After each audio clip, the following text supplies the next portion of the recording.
संबोधित कर रहे हैं, आप सभी शांति से सुनिए। एक बार जोरदार तालियों के साथ पूरा सभा हॉल गुंजायमान हो। माननीय मुख्यमंत्री महोदय का द्वारा अन्नपूर्णा नगरी में बहुत हार्दिक स्वागत। बड़ा बालाजी प्रणाम करते हुए परम पूज्य गुरुदेव श्री प्रभु जी नागर महाराज साहब, हमारे अध्यक्ष विधानसभा डॉक्टर श्री जोशी जी, प्रदेश कांग्रेस के अध्यक्ष गोविंद जी डोटासरा जी, पंचायत राज मंत्री भाई रमेश मीणा जी, हमारे खान व गोपालन विभाग के मंत्री, आज के आयोजन के प्रमुख कार्यकर्ता प्रमोदियन भाई जी, श्री इंदिरा जैन भाया जिला प्रमुख, रामचंद्र मीणा साहब अध्यक्ष जिला कांग्रेस कमेटी, पालाचंद मेघवाल साहब विधायक पाला, निर्मला जी सहरिया विधायक किशनगंज, राजेंद्र जी यादव और विपिन वानखड़े जी विधायक मध्य प्रदेश, प्रदीप जी राठौर साहब मुंबई, सुरेश भाई अहमदाबाद, सुब्रा जी नावर साहब मुंबई, कल्पेश भाई अहमदाबाद, रमेश जी मूथा नागपुरा डिस्ट्रिक्ट, पटियाला जी मुंबई और दिनेश जी दिल्ली, प्रकाश चंद जी अहमदाबाद, धर्मचंद जी नागेश्वर पुणे और पंडाल में विराजमान बुजुर्गगण, मातृशक्ति, युवा शक्ति, सभी भक्तजन, सभी प्रकार के हमारे पत्रकार बंधुओं, भाइयों और बहनों, नौजवान साथियों, श्री महावीर गौशाला कल्याण संस्थान के श्री महावीर निःशुल्क पशु पक्षी हॉस्पिटल व मोबाइल ट्रॉमा सेंटर के शुभारंभ अवसर पर, भागवत कथा महोत्सव के शुभ अवसर पर मुझे भी आपके बीच में आने का सौभाग्य मिला। मुझे खुशी है कि आज जब आप हजारों के तादाद में भक्तजन बैठे हैं, माता शक्ति बैठी हुई, मेरी माताएं बहनें बैठी हुई है, मुझे गर्व होता है, क्योंकि जो भागवत कथा है उसके बारे में जब आप श्रवण करते हैं इतनी बड़ी संख्या में आकर के, तो वो लाभ प्राप्त होता है, वो शांति मिलती है, आत्मा को सही मार्ग चलने का संदेश मिलता है। और जब गुरु जी खुद आकर के, कमल किशोरी महाराज साहब तो अभी है नहीं, उन्होंने बहुत शानदार काम किए। मैंने सुना गौशाला 212 गौशालाओं का संचालन कर रहे हैं मध्य प्रदेश में, उनका अपना एक संदेश है भक्तजनों को। इस प्रकार से प्रमोदियन भाई जी को मैं साधुवाद देना चाहूँगा। एक तरफ तो भागवत कथा और दूसरी तरफ तो सबसे बड़ी बात है जिसके लिए आज आने का मुझे सौभाग्य मिला, पशु पक्षी हॉस्पिटल व मोबाइल ट्रॉमा सेंटर। मैंने मेरे जीवन में पक्षियों के लिए, सारे पशुओं के लिए ऐसी व्यवस्था मैंने कहीं नहीं देखी है मेरे जीवन में। पक्षियों के लिए भी मनुष्य की तरह ओपन थिएटर हो, आउटडोर हो, इंडोर हो, सोनोग्राफी हो, एक्सरे मशीन हो, दवाइयों के प्रबंधन हो, सारे टेस्ट हो, ये तो कमाल कर दिया प्रमोद भाई। मैं तुम्हें बहुत बहुत बधाई देना चाहता हूँ कि मैं उर्मिला जी को तमाम परिवार को और जो इस संस्था में जुड़े हुए हैं, पक्षियों की भी सेवा करना। आप सोच सकते हैं ये बगैर जीव दया के, बगैर पक्षियों के प्रति प्रेम भाव, दया भाव अगर मन में नहीं है, पशु पक्षी के बारे में, पशुओं के बारे में भी, ये संभव नहीं है, ये संभव नहीं है। 20 साल पहले जब मैं आया था यहाँ पर, प्रमोदियन भाई जी ने गौशाला का उद्घाटन कराया मुझसे। लगातार एक के बाद एक 2-3 गौशाला बनाई यहाँ पर, और आज तो अद्भुत काम देखा मैंने।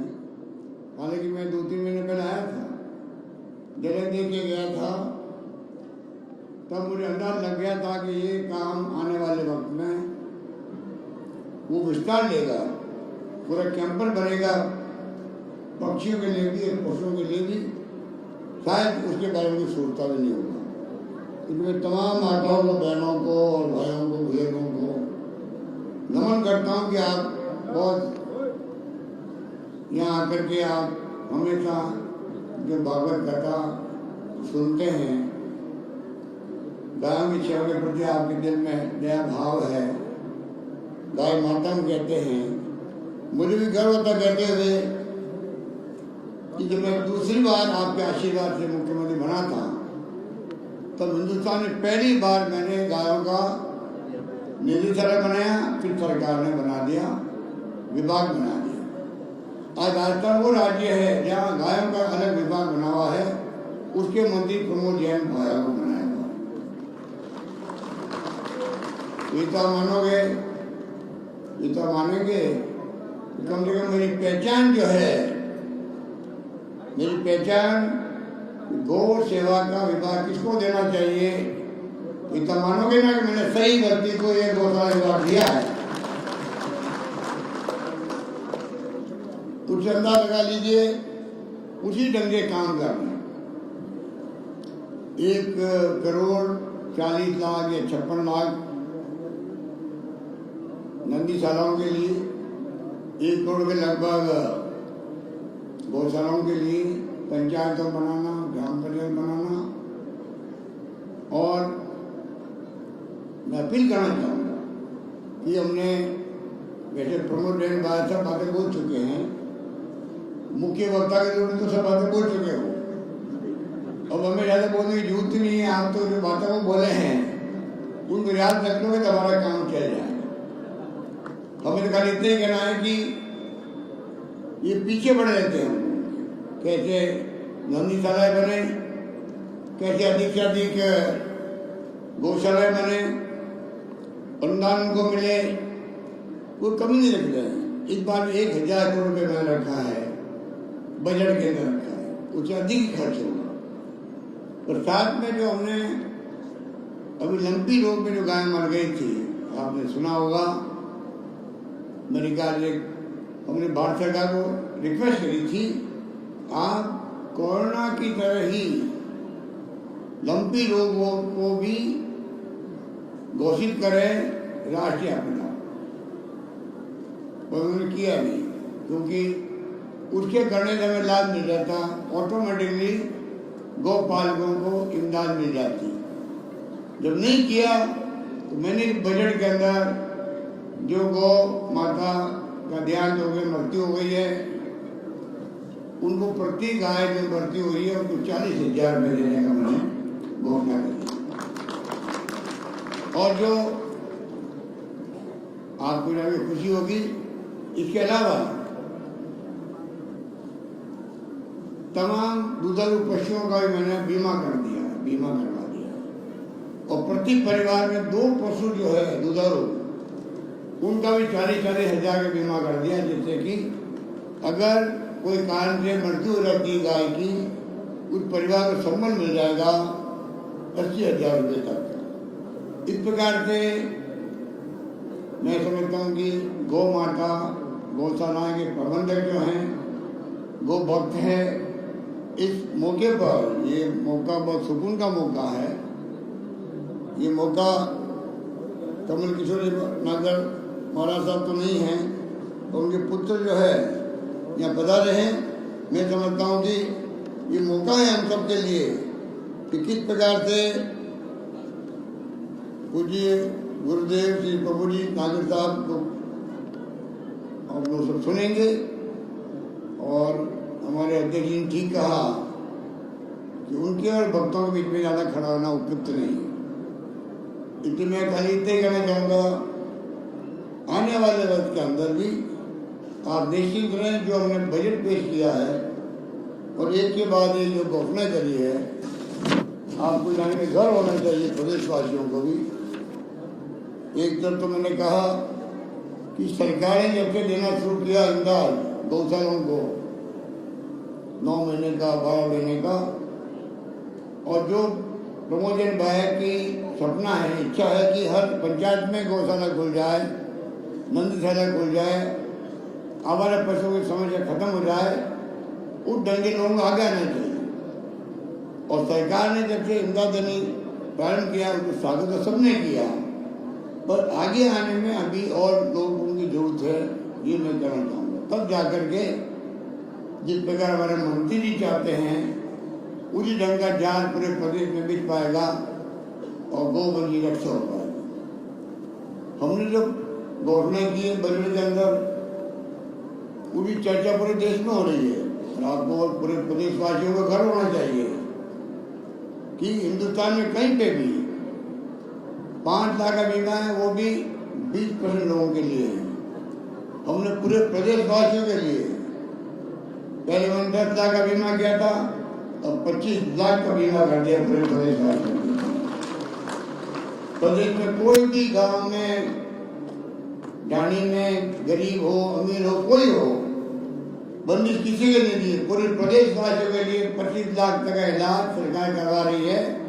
इतना बड़ा फैसला हिंदुस्तान में नहीं, संभवत दुनिया के किसी मुल्क में नहीं है। ओबामा की शुरुआत अमेरिका में, वो भी कामयाब नहीं हो पाया। हमने कामयाब करके दिखाया 10 लाख का बीमा, और यहाँ 90% अधिक लोग जुड़ चुके हैं उससे। पूरे देश में कहीं भी 20%, 30%, गुजरात में 44% तक की है। तो कहने का मतलब कि हमने, ये तो मैंने आपको एक उदाहरण दिया है, एक के बाद एक हमने आपके उपभोक्ताओं के लिए पहले 50-100 यूनिट फ्री कर दिए बिजली की। 1 करोड़ लोगों को लाभ मिलेगा, बिजली का बिल नहीं आएगा किसी के भी लोगों के लिए। 1 करोड़ लोगों का बिल कहते हैं, बिजली का बिल आएगा ही नहीं, आपको निःशुल्क आएगा। किसानों को 2000 यूनिट तक फ्री कर दी है। पहले 1000 रुपये देते थे हम लोग, तो 9 लाख किसानों का बिजली का बिल जीरो आता था। अब तो 11-12 लाख किसानों का जीरो बिल आएगा। इस प्रकार से अपने 1 करोड़ लोगों को, बुजुर्गों को, विधवाओं को, निसर्गजनों को पेंशन दे रहे हैं। अब मैंने घोषणा करी, मैंने 500 रुपये मिलते थे कई लोगों को, 750 मिलते थे। अब मैंने कहा 1000 रुपये कम किसी को नहीं मिलेगा, पेंशन 1 करोड़ लोगों को मिल रही है, 1000 से अधिक मिलेगी।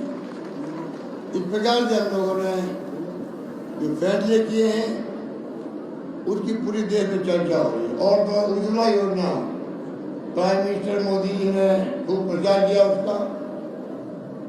गरीबों को फ्री एलपीजी कनेक्ट देने का, फ्री दिया एक बार। उनकी हैसियत नहीं को 400 रुपये से बढ़ के कीमत हो गई 1040 रुपये सिलेंडर की। कई लोगों ने लेना बंद कर दिया है। मैंने उन लोगों के लिए जो गरीब है, उज्ज्वला योजना के बीपीएल पे है, उनको मैंने घोषणा करी, उनको 500 रुपये में सिलेंडर दूंगा 1 अप्रैल से 500 रुपये। इस प्रकार के हमने कई अद्भुत काम किए हैं। मैं समझता हूँ कि लंबी फहरिस्त है, बताने की आवश्यकता नहीं, क्योंकि अभी तो भागवत कथा सुनने अब आए हैं। यही बात कहता हुआ मैं आपको सबको बधाई देता हूँ, मेरी शुभकामनाएं हैं। और प्रमोद भाई जी को मैं कहना चाहूँगा, आपका पशुओं के प्रति के साथ साथ पक्षियों के प्रति जो प्रेम मैंने देखा है, उस समय मुझे बहुत प्रसन्नता है, जिनका मैं शब्दों में व्यक्त नहीं कर सकता। और ये सेवा जो कर रहे हो, मैं समझता हूँ कि पूरी मानवता को संदेश जाएगा कि मैं कहीं जाता हूँ मंदिर में या कहीं पे भी पूजा स्थल पर, मैं बचपन से प्रार्थना करता हूँ, मैं अपने लिए कुछ नहीं मांगता हूँ। मुझे बिना मांगे हुए प्रदेशवासियों ने सब कुछ दे दिया। 3 बार मुख्यमंत्री बना दिया, इससे ज्यादा मुझे क्या नहीं चाहिए। परंतु ये मैं कहना चाहूँगा, मैं कहीं जाता हूँ पूजा स्थल पर तो मांग करता हूँ, ब्रह्मांड में जो प्राणी मात्र है, जीव मात्र है, उसका कल्याण हो, ये मेरी प्रार्थना होती है। मुझे खुशी है कि आज पक्षियों की भी सेवा करने का संकल्प भाई जी ने लिया है। और मानव लोगों के लिए, मनुष्यों के लिए जो व्यवस्था होती है, अच्छे अस्पताल के अंदर वैसी शानदार व्यवस्था देख के मैं आशीष तो अभिभूत हूँ। ये बात करता मैं अपनी बात समाप्त करता हूँ। धन्यवाद। जय हिंद। धन्यवाद।